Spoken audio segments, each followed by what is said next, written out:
город-спутник. Другая половина абитуриентов мечтает поступить в Казанский университет, старейшее нестоличное учебное заведение России.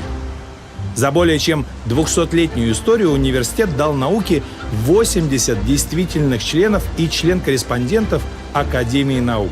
Его ректором целых 19 лет был Николай Иванович Лобачевский. Здесь учился Ленин, мечтал сюда поступить Алеша Пешков, он же будущий писатель Максим Горький.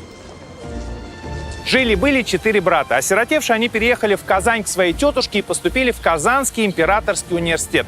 Старший впоследствии станет военным.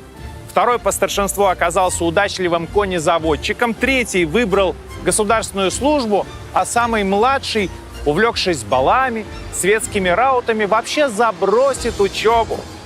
Потом уедет в Ясную Поляну и будет почитаем нами как классик отечественной литературы Лев Николаевич Толстой. Казанские воспоминания Толстого нашли отражение в его творчестве.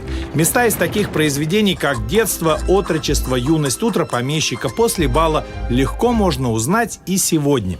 Девический институт – это Родионовский институт благородных девиц, в котором училась сестра Льва Николаевича. А место наказания шпицрутенами беглого солдата – улица Толстого.